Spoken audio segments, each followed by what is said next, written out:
everyone, we're Tom and Bunny, and we are driving home from a great night at Trapeze, Atlanta. Yes, we had a wonderful, wonderful time.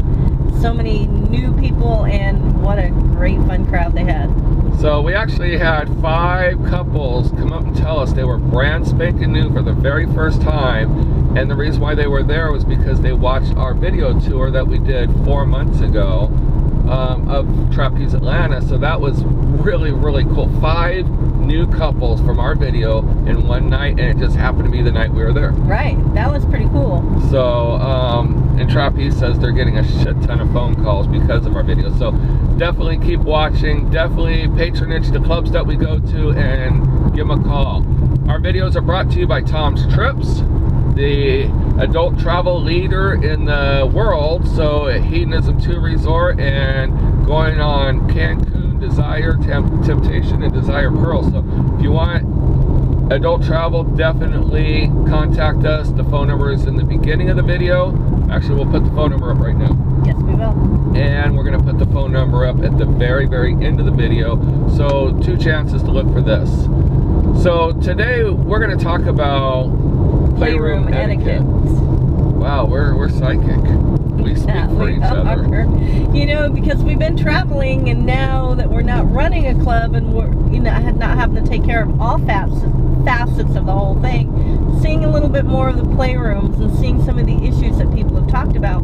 And the Playroom Etiquette is definitely one, and it's not just one club, it's at all clubs that we've been to. Right. And what we're finding is people just, the drunker they get, the louder they get. Yes. And they think they're the comedians of the playroom, but no one really wants to hear you. No. People want to go back. They want to socialize a little bit, yes. Well, they want to get naked and be comfortable. Mm-hmm. And when you're over there, and if I'm talking to you, pay close attention. And we're not singling anyone out, but if this hits home, realize this.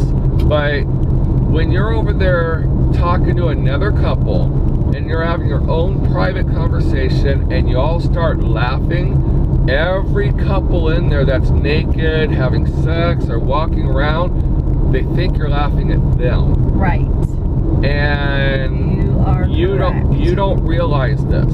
And unfortunately, we've been guilty of it too, and we try to make a conscious effort that when we're in different environments of how we act. Right. If we want to have a conversation about our kids, we don't do it in the playroom. We don't do it in the playroom. We talk about our jobs or anything negative, we don't do it in the playroom. No. Playroom is a fun, positive place to be.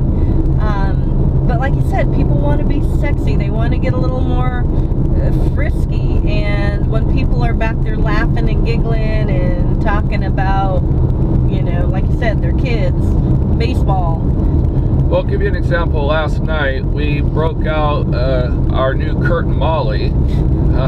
That's what we call our new Sibian that was just given to us by friends of ours. I don't know if you can figure out who gave it to us, but we won't mention any names. We gotta sustain their privacy. Yeah. So, but we did bring our Throws of Passion blanket that was given to us at Hedonism by David and Carol from the Sexy Lifestyle. Many of you have heard our radio interviews with them, and we'll be doing another interview with them here in July, specifically on the Throws of Passion. But we brought all that out, we set up a great little area, and then it became a circus. It did. It did. People were there, they were enjoying, they were having a good time, but the later the night got, the more drunk people got.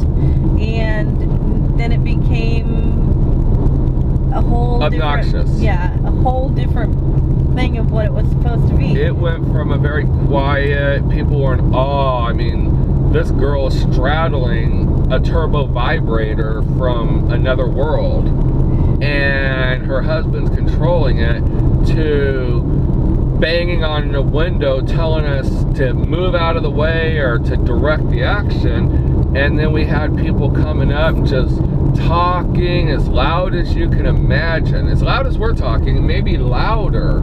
or people. It was a private room with a small bed that would have been designed for one, maybe two couples at the most. I saw 6 people on it when I went to get my glasses last night out of that room.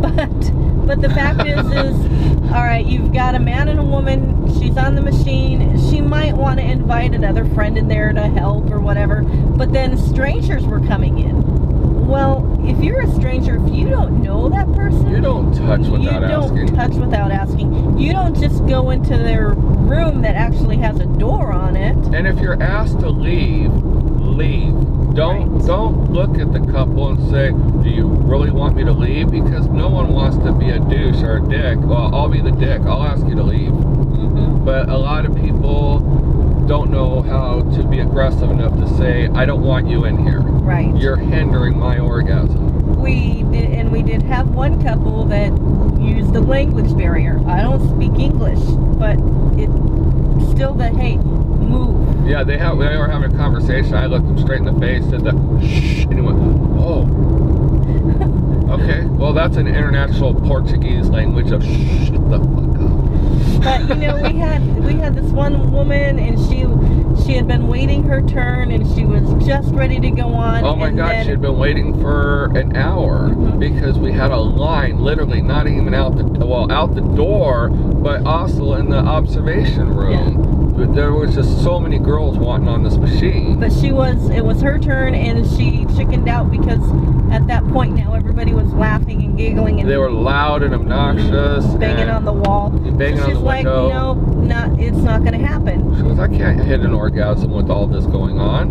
So and you got to stop. Walked away. Right. But guess what? When she walked away, so did everyone else. It was done we thought it was done. Yeah.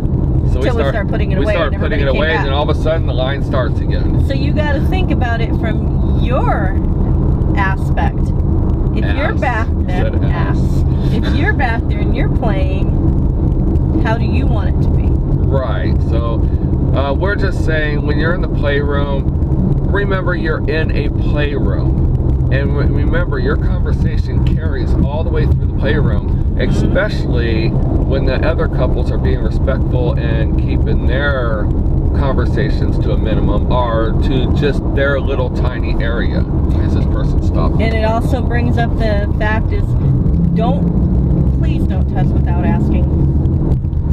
There was many times that the husband would be controlling, and people want to come in and see. Well, don't come in unless you've been invited. I had a few couples push me out of the way to come in the door. Right. That was rude. Right. And I finally had to literally push them back out and tell them they can go in the observation room or view from outside the door, but we're in a confined space.